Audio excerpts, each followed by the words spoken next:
Hi అండి. అందరికీ నమస్కారం. తెలుగు రాష్ట్రాల్లో తెలుగుదేశం పార్టీ నిర్వహించే మహానాడుని లక్షల మంది ఒక్కటై ఒకే చోట జరుపుకునే ఓ మహా ఉత్సవంలాగా చెప్పొచ్చు. అలాంటి ఉత్సవం ఈసారి ఉత్తరాంధ్రకు సంబంధించి శ్రీకాకుళంలో జరగాల్సి ఉంది. అంటే మొన్నటి వరకు ఊహాగానాలు, అలాగే అధిష్టానం నుండి కూడా చాలా వరకు శ్రీకాకుళంలోనే జరగాలి అనే ఆలోచనతో ఉన్నారు.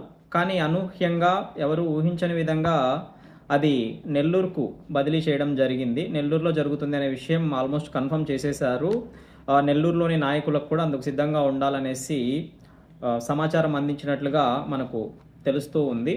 దీనికి కారణం మనం చూసాము అంటే మహానాడు అనేది దాదాపు లక్షల మంది తెలుగుదేశం పార్టీ కార్యకర్తలు ఒక్కటై జరుపుకునే ఒక పండుగ లాంటి ఉత్సవం. అక్కడ మనకి కార్యకర్తల సమీకరణ కావచ్చు, వాళ్ళకి ఏర్పాట్లు కావచ్చు, భోజనాలు కావచ్చు, తర్వాత ఫ్లెక్సీల దగ్గర నుంచి కోట్ల రూపాయలు ఖర్చు జరుగుతుంది. చిన్న నాయకుల దగ్గర నుంచి పెద్ద నాయకుల వరకు. గత సంవత్సరంలో మా కడప జిల్లాలో జరిగినటువంటి మహానాడు అయితే మునుపెన్నడూ లేని విధంగా జరిగింది. చెప్పాలంటే మా పల్లెటూళ్ళలో చాలా వరకు పంచాయతీ లెవెల్‌లో ఉన్నటువంటి లీడర్లు, మండల స్థాయిలో ఉన్నటువంటి లీడర్లు ఒకవైపు ఎక్కడో మహానాడు కడప టౌన్‌లో జరుగుతూ ఉంటే, మా చుట్టూ పల్లెటూర్లలో భోజనాలు, బిర్యానీలు అసలు ఆ ఉత్సవమే వేరేలా ఉందనమాట. ఏది ఏమైనా కోట్ల ఖర్చుతో కూడుకున్నటువంటి వ్యవహారం ఇది.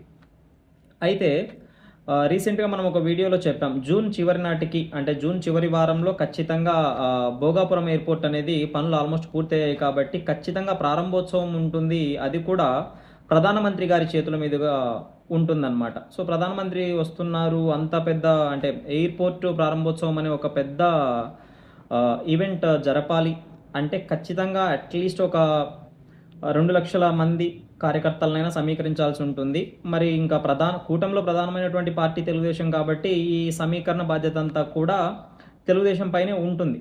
సో, అంటే ఒకే చోట చిన్న సమయం విరామంతో సాధారణంగా మహానాడు అనేది ఎప్పుడు కూడా మే 27, 28 ఈ తేదీలో జరుగుతుందనమాట. మళ్ళీ జూన్‌లో అంత పెద్ద ఈవెంట్ ప్రధాని గారి కార్యక్రమం అంటే సో, ఈ రెండింటికి జన సమీకరణ అనేది చాలా కష్టమవుతుంది. ఖర్చు కూడా లోకల్‌గా ఉన్నటువంటి నాయకులపైన చాలా ఎక్కువగా పడుతుంది అన్న ఉద్దేశ్యంతో ఇందులో ఒక్క ఈవెంట్‌ని ఈసారి శ్రీకాకుళంలో ఎలాగో భోగాపురం ఎయిర్‌పోర్ట్ ప్రారంభోత్సవం అనేది అది అనివార్యమైనటువంటి విషయం. కాబట్టి ఈసారికి శ్రీకాకుళం కాకుండా నెల్లూరుకి బదిలీ చేస్తున్నట్లుగా నిర్ణయం తీసుకున్నారు. చూద్దాం నెక్స్ట్ ఇయర్ ఖచ్చితంగా కూడా ఉత్తరాంధ్రలో జరిగే అవకాశం ఉంది మహానాడు. నెక్స్ట్ ఇయర్ శ్రీకాకుళంలో జరుగుతుంది అనేది అంచనా ప్రస్తుతానికి. మరిన్ని అప్డేట్స్ కోసం ఈ వీడియోకి లైక్ చేసి మా ఛానల్‌కి సబ్స్క్రైబ్ చేసుకోండి. Thanks for watching.